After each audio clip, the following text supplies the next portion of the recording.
Hello, welcome to Professor Herman Manyora's channel. My name is Jadiel Kabiro, here with Professor Herman Manyora. Professor, how are you doing? I'm okay. It seems like it's like a divided house in Jubilee. People are asking, will Jubilee ever get back to the state where it was? Some of his officials are being asked to resign, and it's just sad kind of state. Do you think it'll get back to where it was? No, neither is it even divided. It's a collapsed house. It's already done. It's collapsed. But you see, what people do not seem to understand is the thing, is the desire of you see, every party in this country has its owners. The owners of Jubilee do not desire to see it strong. Oh. Yeah. So collapsing the Jubilee was by design. Yeah. Would you say the president actually wanted this to happen, though? We don't mention names, but we just say the owners. The owners. We can't say. Yeah, the people with the title did. What do you think then is going to, why is this then beneficial to the owners, though? You know, the president wanted to block Ruto from being president 2022. So the first thing to do will be to destroy Jubilee.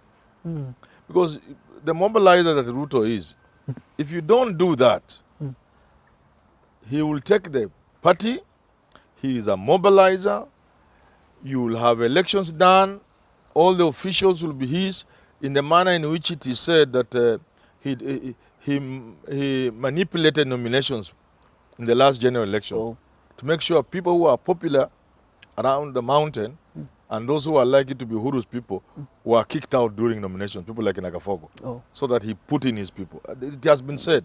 He would have done the same for the party.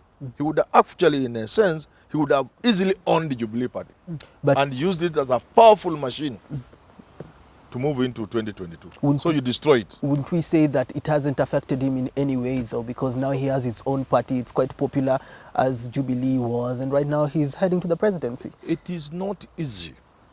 It is only working because he is Ruto. To be present in the country is not a joke. That's why I'm telling you, people like Alonzo Kinamdava, they are jokers. Because you go to any part of this country, you'll find ODM is present. ODM has structures from the polling station, every polling station, especially in their strongholds. There are 20 people per polling station, 20 people per sublocation, 20 people per ward, 20 people per county. Those structures for ODM, they are in place. Only Kanu had such a structures before. Jubilee is another party with those kind of structures.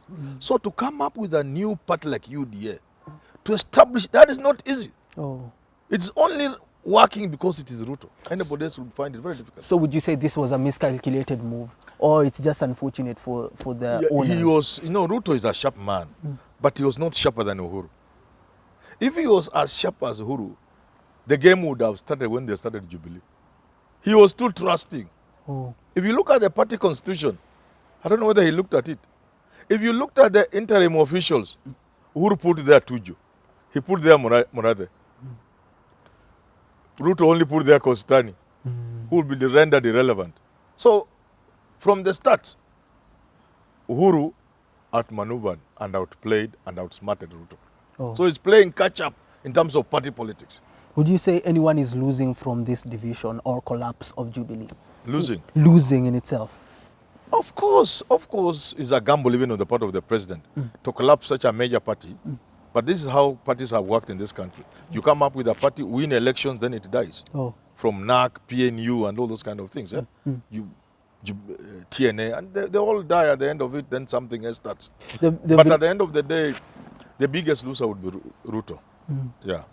Because you see, you come with UDA, and this is Kenya. And I've been trying to tell these Ruto guys, this is Kenya. Right now, it is still abstract.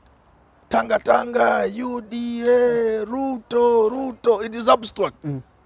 Wait until Uhuru is about to leave, and then something begins to set in. I was giving an example just on TV.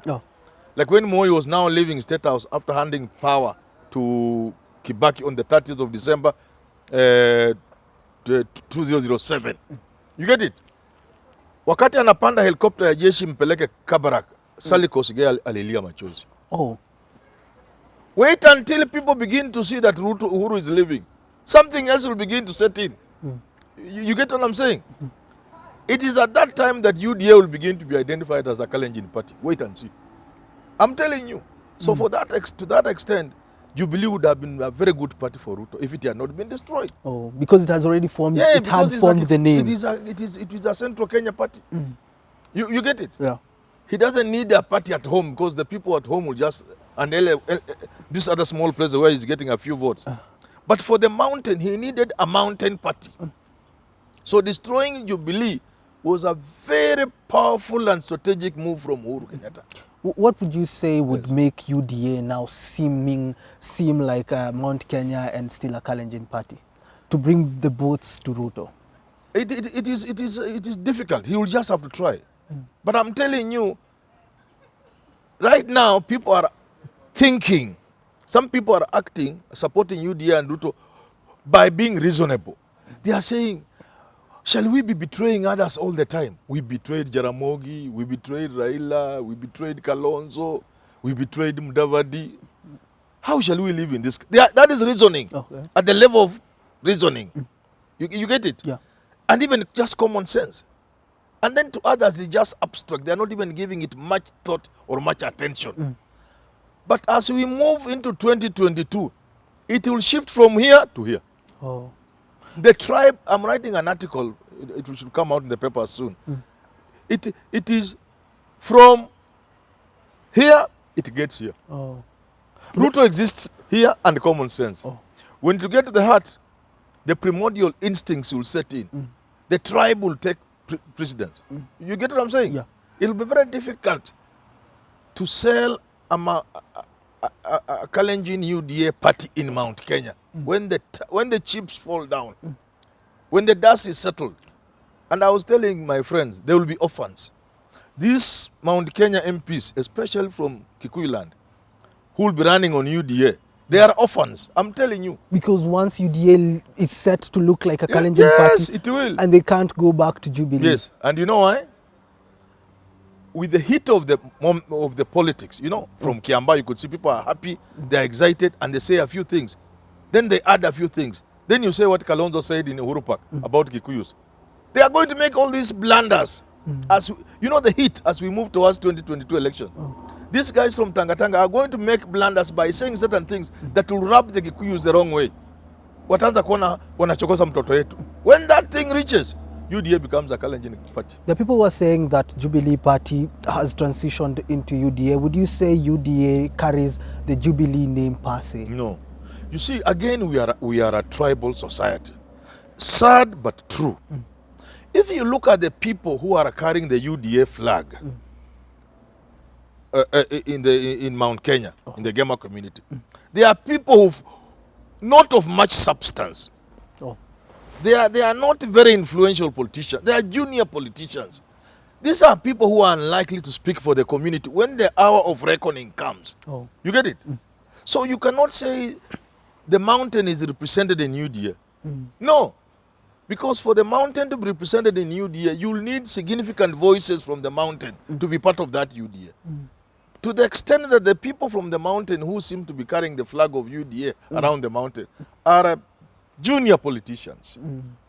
People of no substance. Okay. You cannot call it a mountain party. It will be a tall order. What future do you see for Jubilee as of now? The Jubilee is working from a design point of view. And the design is simple. Stop Ruto from becoming president. How do you do it?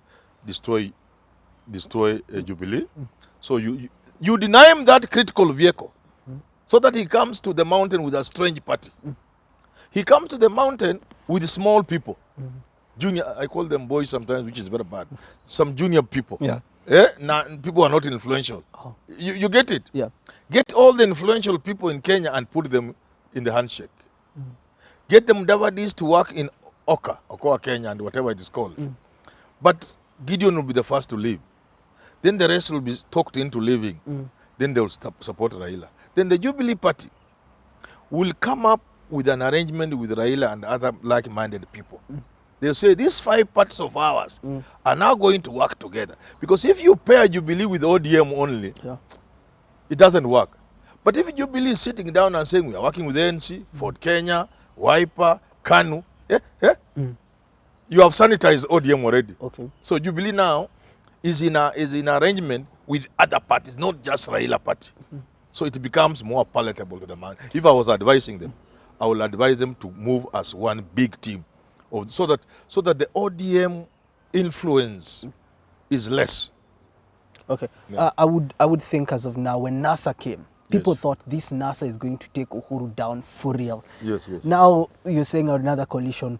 Would you say this coalition would take Ruto down, and what should Ruto do for you? But you see, nobody would dispute the fact that NASA could have won 2017. And the Supreme Court told us and nullified the election. Yeah. I want to believe them. Even if you don't want to believe them, because people are saying the votes, but you can see it was a near 50-50 thing. Yeah. So you cannot write it off. If NASA had lost by 30 to 70 or 40 to 60, you could say, but this is almost 50-50. So the disadvantage Ruto has is he will not have presence in this country.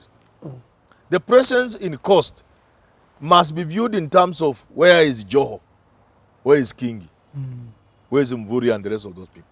The presence in Western Kenya must be seen in terms of the Luhya nation. Where is Mdavadi? Where is Oparanya? Where is Wetangula? Where is Mukisa Kitui? That is how we play our politics. It is bad. I don't like it.